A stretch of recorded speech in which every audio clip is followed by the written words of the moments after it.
Okay then, so I'm not going to say any more about this, but I think we're going to be on a bit of an adventure.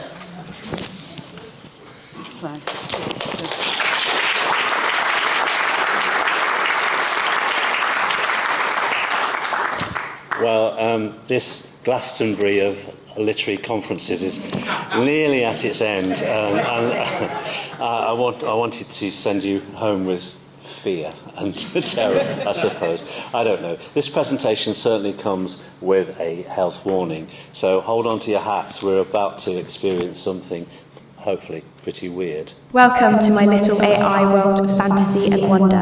What shall we do today? Anything is possible, my little Hoxton hipsters. Would you like a poem? Okay, I hear you, but no profanity. Okay, not allowed on the socials. Very bad. A poem titled This Be the Verse by Philip Larkin, 1971. Please note, some words have been changed to please the internet overlords. They mess you up, your mum and dad. They may not mean to, but they do. They fill you with the faults they had, and add some extra, just for you. But they were messed up in their turn, by fools in old-style hats and coats, who half the time were sophie-stern, and half at one another's throats. Man hands on misery to man, it deepens like a coastal shelf. Get out as early as you can, and don't have any kids yourself. If you enjoyed my little rendition, why not give me a like? I thank you. Until the next. Bye! Please get back from it one dark November day, which soon was factory from it, to the sunshine of a long day. Up on the page in Barclay, on 3 weeks since the perceiving shadow darkly through the middle of the crowds foolish and careworn the day my taxi bay. But not till I was airborne did I get on the day. That day when Queen and Minister and Bandit and Guards and all still act their solemn sinister rubbish in Whitehall. It used to hang through the multi-shiny king, oh, when Wellington and Gore. Now I have sought the Thames and whittled down Worcester to greet Professor Lau. He once left Morgan Foster. My contact and my now. I very rarely do my shopping here. I only came to get a tin of peas. There's always an obnoxious stench of cheese, besides a charge of fortune for the beer. The prunes are languishing like wrinkled nuns in broken plastic trays beside the meat, and near the Mars bars, melting in the heat, blue bottles hover around the sticky bonds. The old proprietor will leave us soon. His croaking voice, his limping round the shop, signal that death's delivery van will stop to whisk him off some gloomy afternoon. There'll be no church, no eulogy to read. Potatoes will go rotten in their sack, while cauliflowers shrivel and turn black, like miserable poets gone to seed.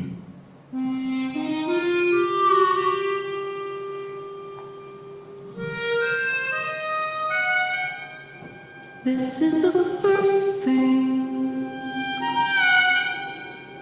I have understood. Time is the echo of an axe within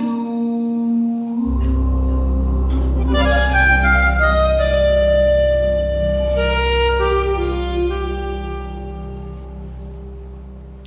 Well, of those things of darkness, I acknowledge only 2 of them as my own.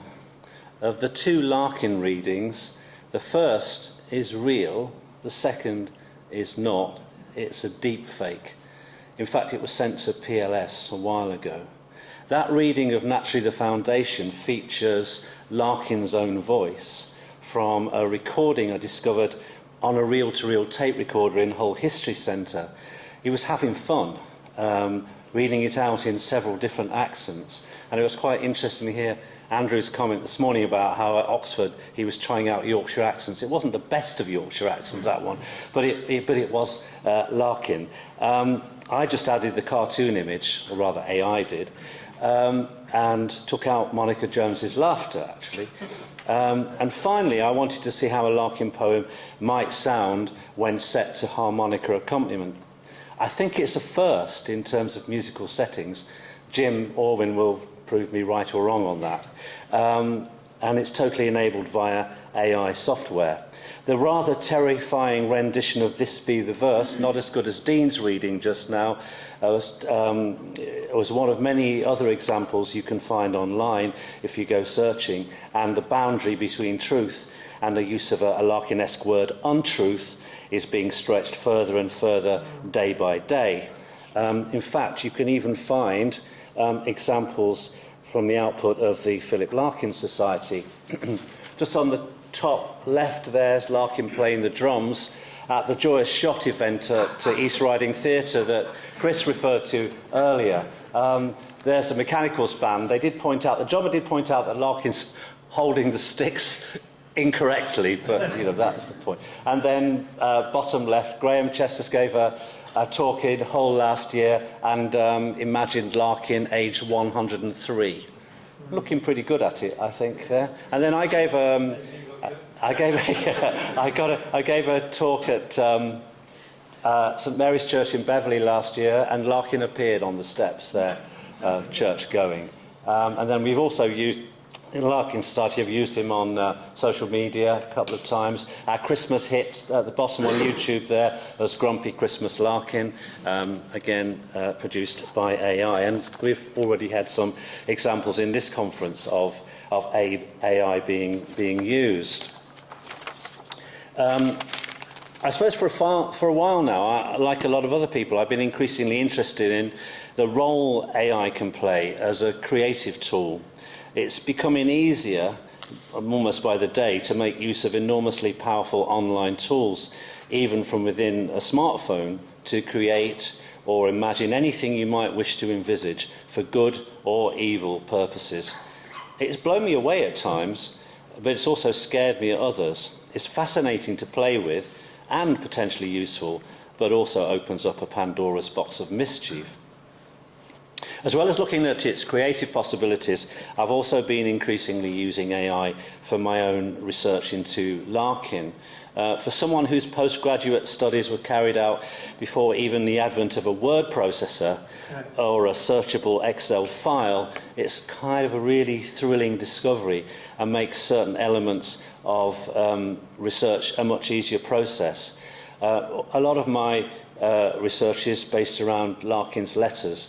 And thanks to ChatGPT, for example, I can now accurately transcribe the photographic images of a 6-page letter written by Larkin in around 30 seconds. It helps that Larkin's writing is very legible, actually, because it's enormously accurate. So it saves an enormous amount of time when you're dealing with hundreds of them. Gone are the days of manual transcription. And also uploading all my research notes compiled over many years and a PDF of Archie Burnett's complete poems that you can find online into Google's Notebook LM gives me much more than just a concordance. If you want to know what time Larkin went to bed on a certain day and what his mood was, I can probably tell you in about 30 seconds again. But more seriously, I can also look at themes and cross-references and generate questions across a whole range of sources far more easily than ever before. Of course, one of the great drawbacks of using AI for research is its capacity for hallucination. Generally generating firmly stated conclusions that are entirely made up. But then again, Andrew Motion's first biography is full of those. And some have been repeated and even amplified by later biographies, if they're based on the original. So it's a question, at the end, of carefully checking your sources, whatever technique you use. It's not possible to do much more than simply scratch the surface in this presentation, and I'm basically erring on the simplistic and hopefully the fun. But I hope that it may stimulate a longer, more serious debate going forwards, because there clearly are very serious questions to ask about how we might use it, not only in academic terms, but also in creative terms. And it's the creative arts I wanted to particularly focus on. So there's a huge debate happening around that, and the fears actually around it are by no means new.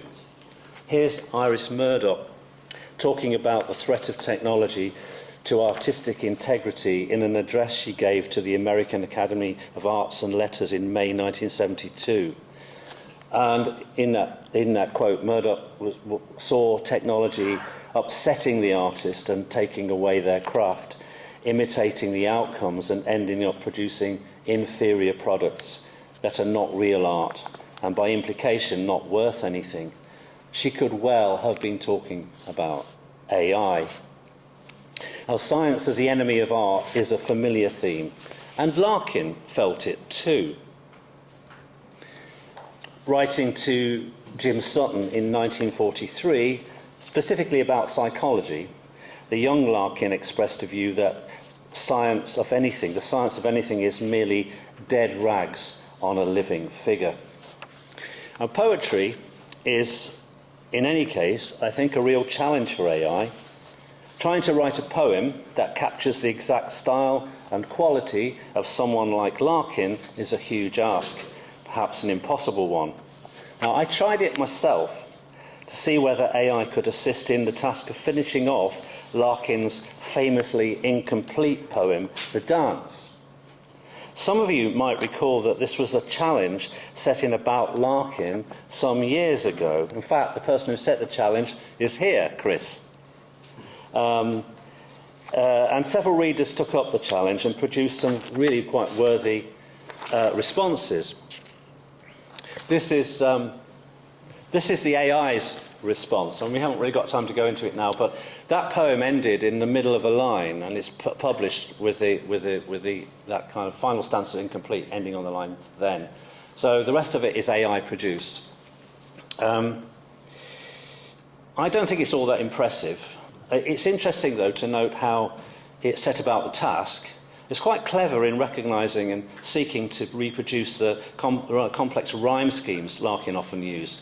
But I don't think it's really given us a solution to that problem. That fresh graft of synthetic poetry, I'm not sure really blends with the original Larkin-grown stanzas. And I think Larkin would not have been surprised at its failure.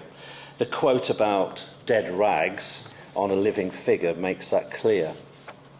For Larkin, AI would probably have been the ultimate dead rag. A large language model can mimic the shape of language, the shape of thought, but the key difference is that there's no consciousness inside, at least not at the moment. You're left with the rags of behaviour and the living figure is gone.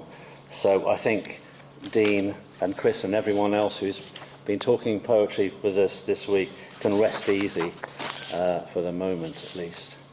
As James Booth put it, for Larkin, the pearl of poetry is secreted around the grit of real life. And you need the irritation, the pain, the reality to make the art. In this sense, AI has no grit. It doesn't have a childhood, unspent or otherwise. It doesn't have to endure the sickening poison of work. It doesn't have awkward conversations with its neighbours about playing jazz records too loudly. It hasn't had a heartbreak. In short, AI lacks the real human experience of a life lived. It's mimicking the result without doing the hard work of suffering. Larkin didn't say that, but he might have done. And we find echoes of this in Larkin's rejection of modern jazz. He felt musicians like Charlie Parker, John Coltrane and Miles Davis were prioritising technique over emotional communication. When he listened to Coltrane, he heard technical brilliance, a man playing 1 million notes a minute, but he didn't hear a heart. You could say it's exactly the same with AI. It's all technique and no feeling. It can generate complex rhyming structures. It can mimic the style of Shakespeare. It can produce volumes of words at a speed no human can match. But it lacks what Larkin, when reflecting on the poetry of Thomas Hardy, called the spinal cord of thought. But actually, it's in the sphere of music making that I think AI has the power to unleash new elements of creativity, even in Larkin, things he never achieved, nor set out to achieve, but nevertheless can generate something new and thought-provoking. And that excites me, because it opens a lot of what-if questions. We had a what-if question earlier today, made me think about this. What if we try to set some of Larkin's poems to music? It's been done, of course, many times by real musicians, but AI opens up the creative opportunities to a potentially deeper level of experimentation, and for good or ill, democratises it for those of us like me who can't play a note or sing one in tune. So, we're going to have a musical what if. Now, this building is in Warwick. Does anyone know what it might have been during the war? Well, fuel supply. It was, in Jeff, yes. I thought you might know that. That place, in August 1942, housed the fuel office of Warwick Council, and Larkin spent the summer vacation there working as a clerk. And he wrote to his friend Kingsley Amis, describing what his work consisted of and the boring task of processing forms related to fuel funding, rationing. This is what he said. Our job is to reduce a fucking great pile of fuel rationing forms into a fucking great pile of fuel rationing forms arranged in 1, alphabetical order of streets, 2, those streets in numerical order. Now we are going through the forms, street by street, checking each house with a coal merchant's register and noting any variations that occur in the merchant given on the form and the merchant who claimed the house. These variations we write down on long sheets of toilet paper, which we eventually burn onto the borough treasurer's chair. It passes the time. And thus was born, Fuel Form Blues. Never before performed, as far as I know. Never set to music by anyone before, in fact. But knowing the instruments, the musicians, and the style of jazz that Larkin was listening to at the time, this was in the letter to Kingsley Amis, by the way, he included this, it's in the selected letters. And even without any musical expertise, we can use AI to generate the parameters and produce the what if. So, this is the first ever public performance of Fuel Form Blues.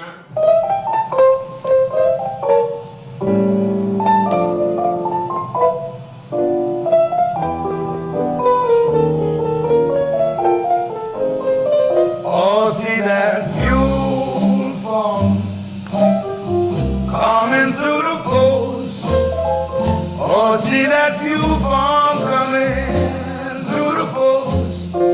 It's 5 weeks late and words filled up than most.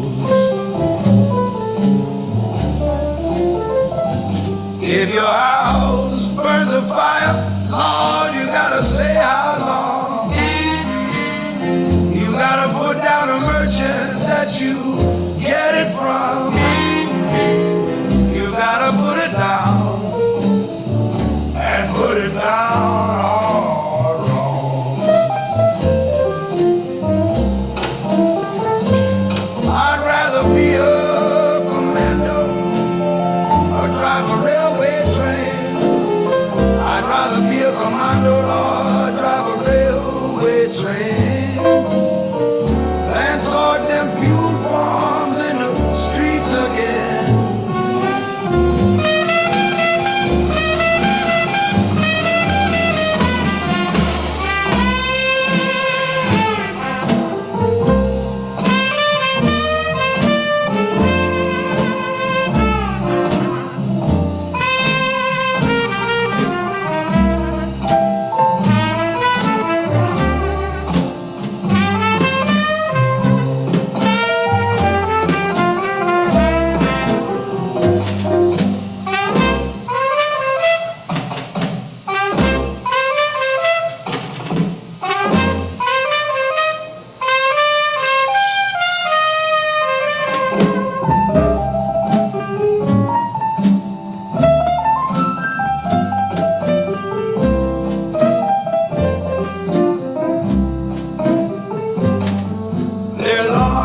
about the bloods, the writing's kind of small. They can spell their own name, but that's just all fucking fuel forms. Only thing that I crave, fucking fuel forms. They just won't have fucking fuel forms. Gonna carry me to my grave. Carry me to my grave.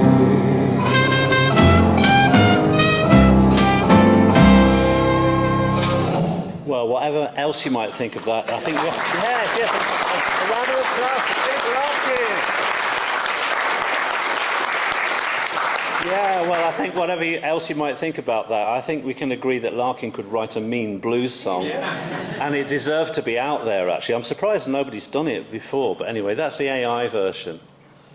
So, despite, I think, as we say, I think he would outwardly reject AI, Larkin. He would be appalled by it, but I do wonder whether he might have found a dark private utility in it. Consider, for instance, Larkin's attitude towards solitude, which we heard a bit about this morning. There are times clearly that Larkin felt the need to be alone, poetically or otherwise. However, the sky grows dark with invitation cards. There were times when other people drained him.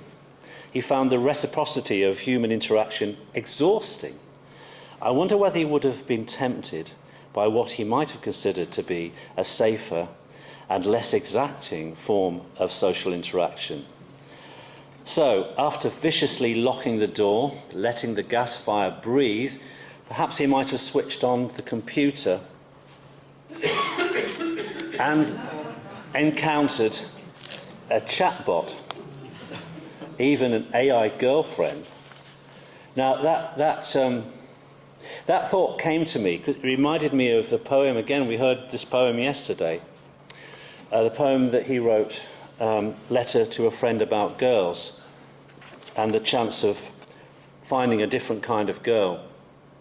And no one gets upset or seems to mind at what you say to them or what you don't.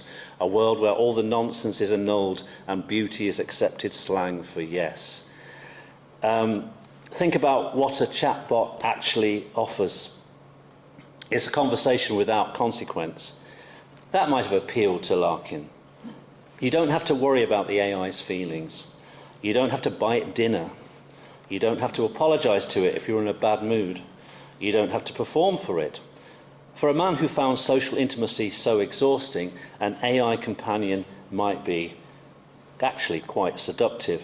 Remember that letter that Doug quoted yesterday, the one that he sent to Kingsley Amis? I think that going out with women is not worth it. I don't want to start a serious argument exactly, but the amount of time one has to lay out in tedious and expensive and embarrassing pursuits seems too much for me for what sketchy and problematic gains it may accrue. So, would he be tempted? And a second question, would it have made him happy? I don't think so.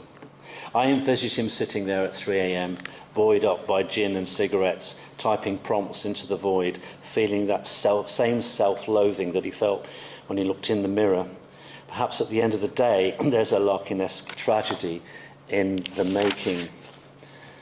There are some sorry and disturbing tales around about what happens if you go down this path, especially for young men.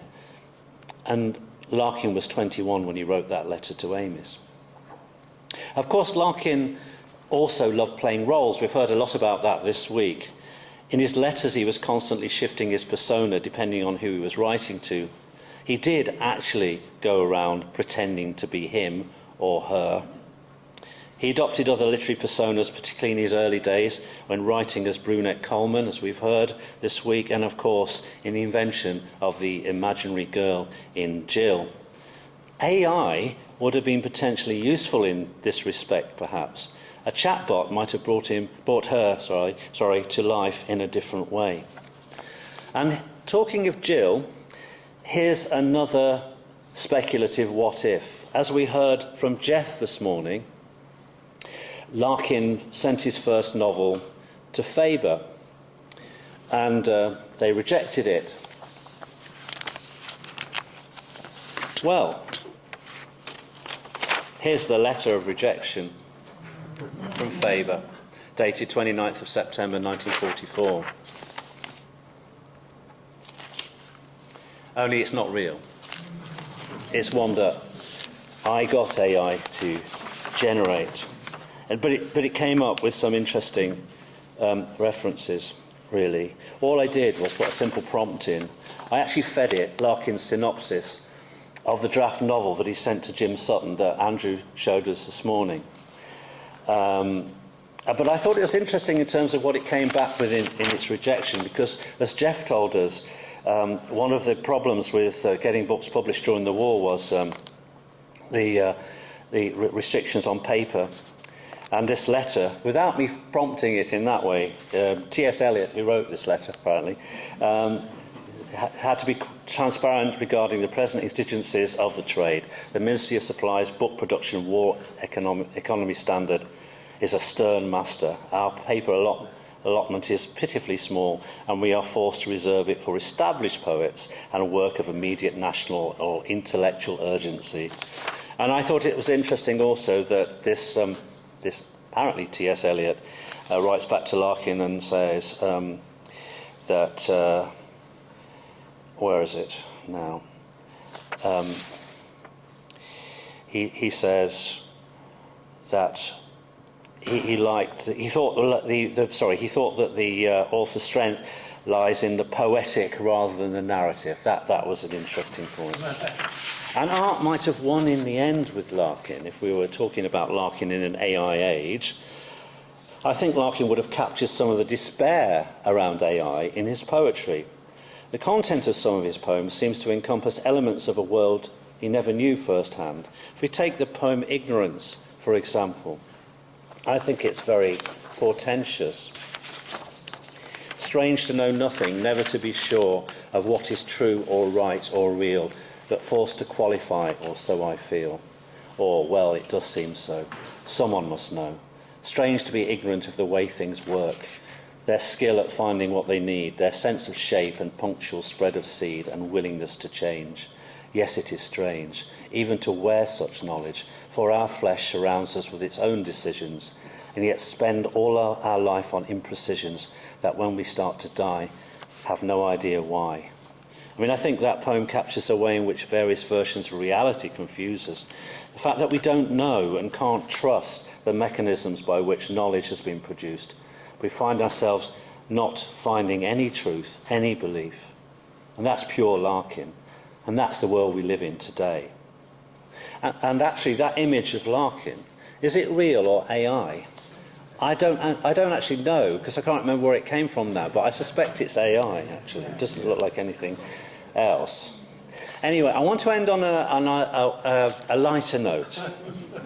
I think it's a lighter note, anyway. I want to return to what I think is the potential strength of AI, the ability to generate collaborations and make juxtapositions that could not have, or simply did not, come into fruition in a creator's own lifetime. The ability to examine those what-if questions. So, imagine it's the summer of 1975, and two American folk musicians turn up on the doorstep of 32 Pearson Park. And here they are. They're on a pilgrimage to meet the greatest English poet of the 20th century. Now, Larkin historians amongst us will know that simply couldn't have happened. For a start, he'd moved to 105 Newland Park by then, but that doesn't fit my narrative. and it's a what-if, remember. So anyway, they nervously ring the bell. And Larkin eventually comes down and answers the door. They begin to tell him how much they admire his poetry. He might surprise them by knowing who they are. He doesn't have any of their records to go alongside the 4 or 5 Bob Dylan albums in his possession, but he's heard their songs and appreciates the poetic qualities of the lyrics. And at the end of the day, after all, their themes are his bread and butter.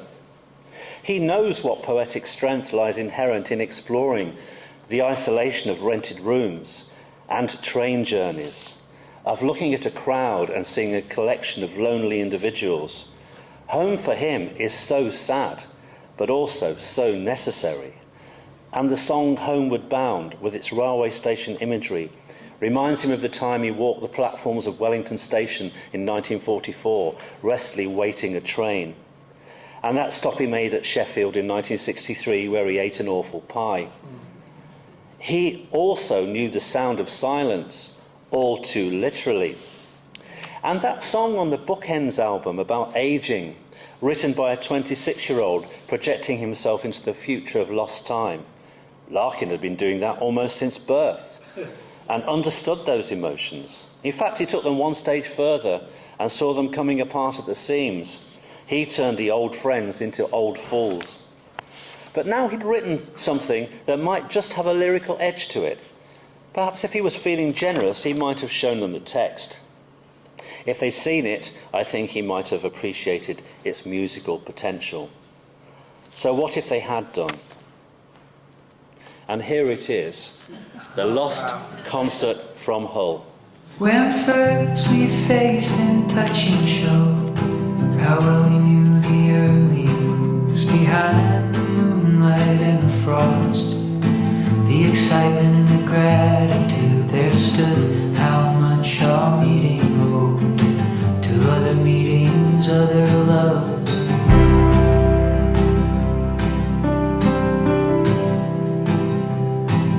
The decades of a different life that open past your inch-closed eyes belong to others, lavished, lost. Nor could I hold you hard enough to call my years of hunger strife back for your mouth to colonize.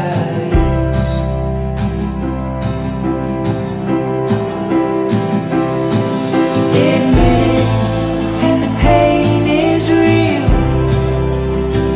But when did love not try to change the world back to itself? No cost, no past, no people else at all. Only what meeting made us feel so new and gentle, sharp and strange.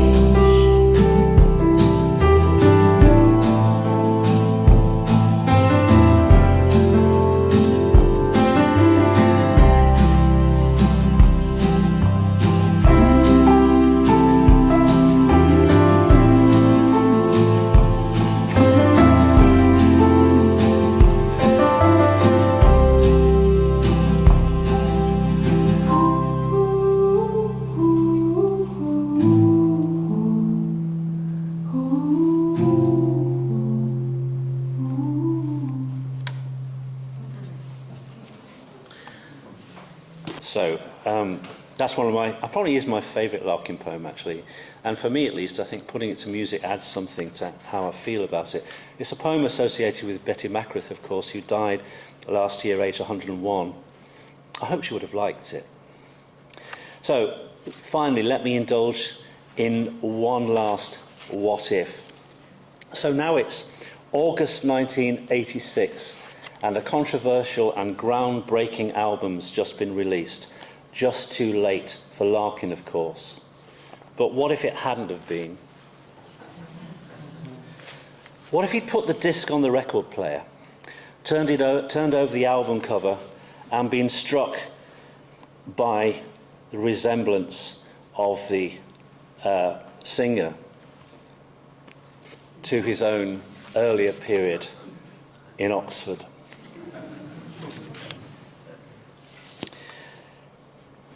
I imagine him tapping his feet while listening to the lyrics of one of the most joyous songs ever written. I'm sure his sense of humour would have led him to share them with his colleague, friend and lover in this autumn period of their lives. If you'd be my bodyguard, I can be your long-lost PAL. I can call you Betty. And Betty, when you call me, you can call me Phil. So maybe this is going to be my next project. I don't know, really. Who knows, perhaps like AI itself, it could hasten in the days of miracle and wonder, or more likely, a falling apart, falling short. Thank you.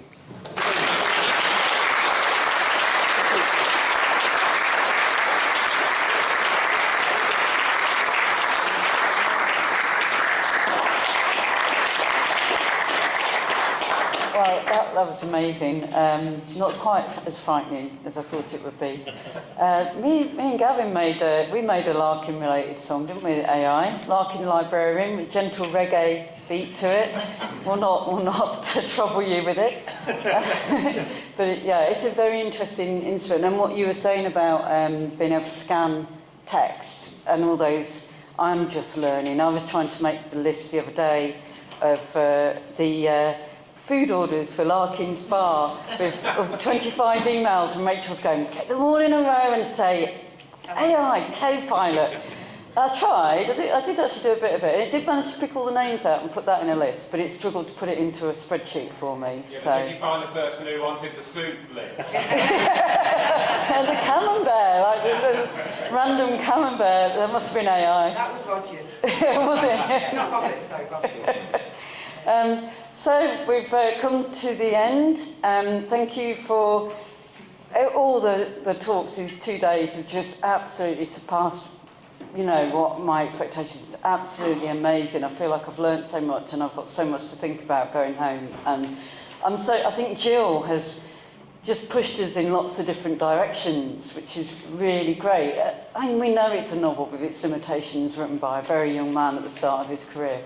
But I do think it's opened up lots of interesting conversations, and that's what we intended, that's what we hoped.